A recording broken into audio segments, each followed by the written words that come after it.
Hello, my name is Dr. Helen Onyeaka. I'm an associate professor in the School of Chemical Engineering, the University of Birmingham in the United Kingdom. Today, I'll be discussing the topic of identifying and breaking barriers in science, with a focus on girls in Nigeria. Before we can talk about the barriers and how to break it, it would be nice to see what the situation is. So hence the problem statement. Nigeria is one of the African countries with the shortest school attendance of female students. If you are to look at the chart at the bottom here, you can see for Nigeria, it is 4.25 years.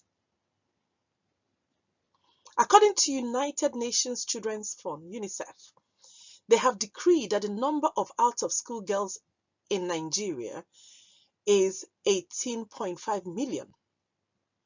Children out of school, and over 60% of whom are girls. Additionally, according to UNESCO, Nigeria has an adult literacy rate of 62.02%, while the male literacy rate is 71.26%.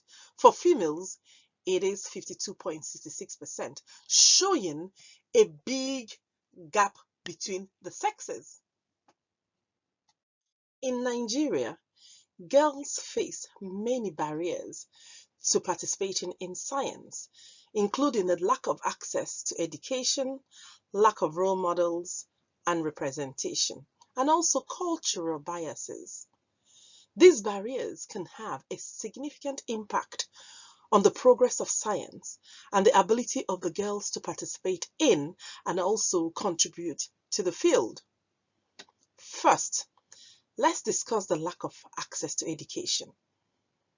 Many girls in Nigeria do not have the same opportunities to attend schools and receive a quality education as boys do. Another key area to address in terms of lack of access to education is the gender gap in enrollment and completion of secondary education in Nigeria. According to UNESCO, only 39% of girls in Nigeria complete secondary education compared to 52% of boys. This gap can be due to a variety of factors, including poverty, early marriage, and pregnancy, cultural attitudes towards girls' education. To address this issue, we can increase access to education for girls through targeted programs and initiatives, such as scholarship for girls to attend school, providing mentorship and training opportunity for girls, building and repairing schools in areas with low enrollment, and also implementing policies and programs to address the key underlying causes of gender gap in education. Next, let's talk about the issue of lack of representation and role models for girls in science. Many girls in Nigeria may not see themselves represented in the field or may not have access to female role models in science.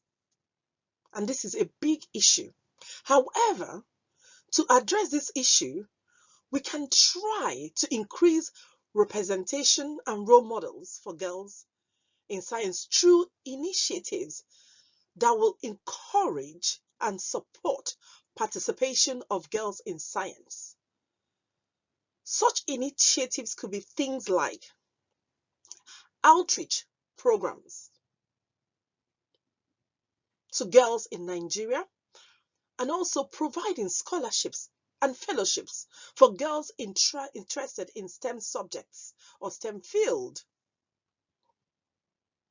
Another way to increase representation and role models for girls in science is to provide mentorship and networking opportunities for girls. This can also be achieved through mentorship programs that connect girls with female scientists and professionals in the field, as well as through internships and other opportunities to gain hands-on experience in STEM fields.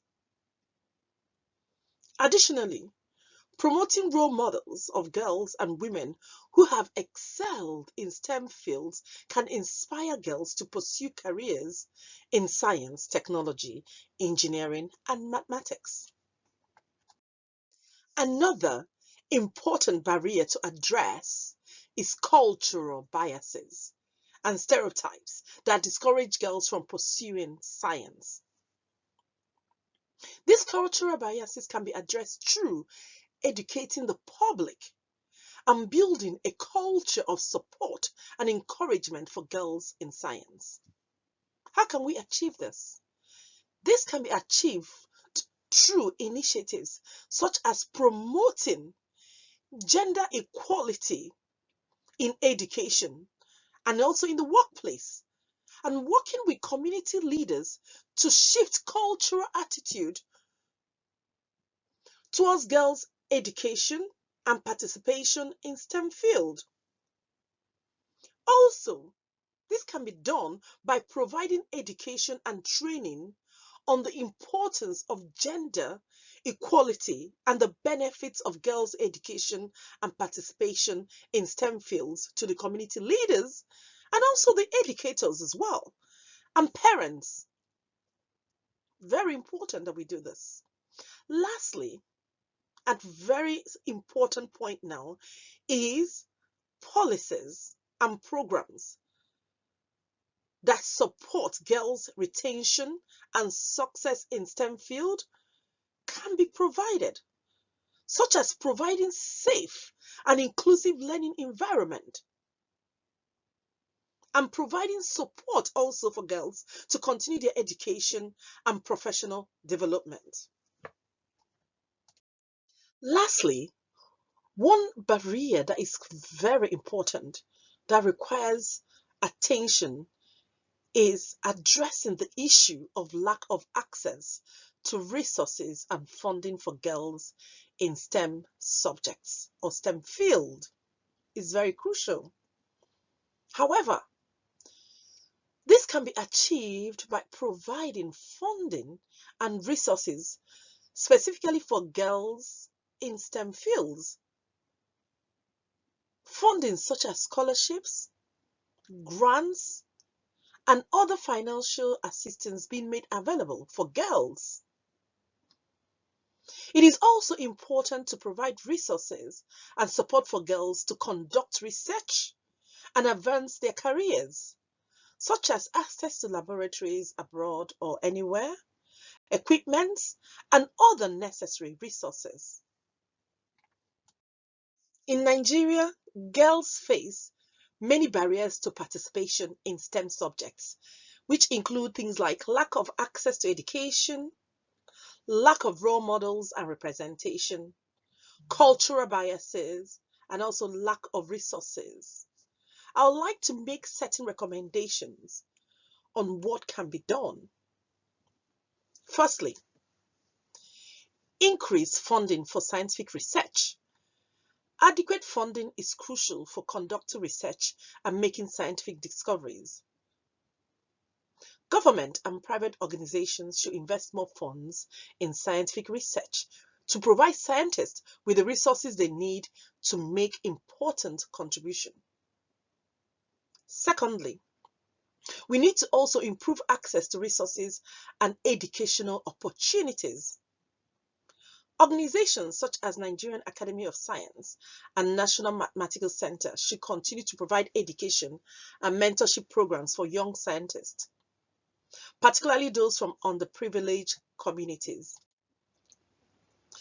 Promote diversity and representation in science. To break barriers in science, there should be more representation of women, minorities, and people with disability in scientific research and also leadership positions.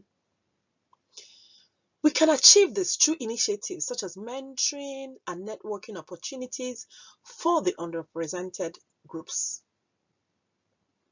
Also, The fourth point I have here is address implicit biases.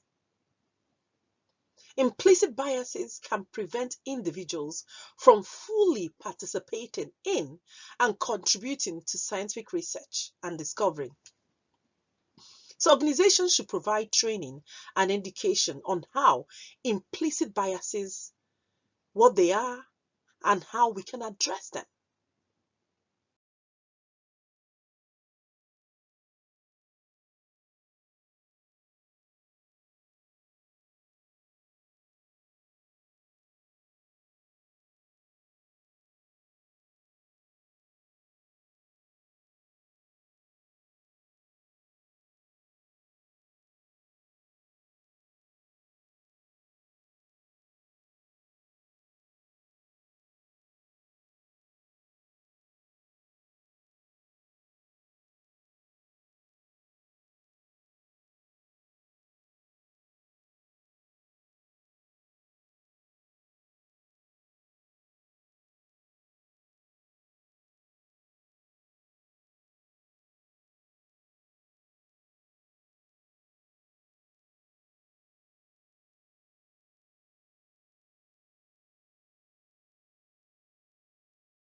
Another recommendation I have is to foster a culture of inclusivity. This will involve encouraging open communication and collaboration within the scientific community to promote a more inclusive and equitable environment for everyone. The sixth point I have is to increase transparency and accountability of funding. This is very important. So we really need to increase transparency and to be very accountable for the fundings we get for scientific research in order to ensure that the resources are used efficiently and effectively. Improve infrastructure. The Nigerian government should invest in infrastructure such as internet connectivity, power supply, which are very essential for scientific research and education in any country. Lastly, encourage international collaborations, because encouraging international collaborations is key, because this, we need to encourage and facilitate collaborations between Nigerian scientists and their counterparts in other countries. And this can provide scientists with access to additional resources, knowledge, and expertise. Knowledge transfer is very important. In conclusion, breaking barriers in science for girls in Nigeria requires addressing issues such as lack of access to education, lack of representation and role models, cultural biases, and lack of resources and funding. By implementing targeted programs and initiatives and working to shift cultural attitudes, we can promote equity and inclusion in science for girls in Nigeria, and also ensure that everyone has the opportunity to contribute to and also benefit from the progress of science. Thank you for your attention.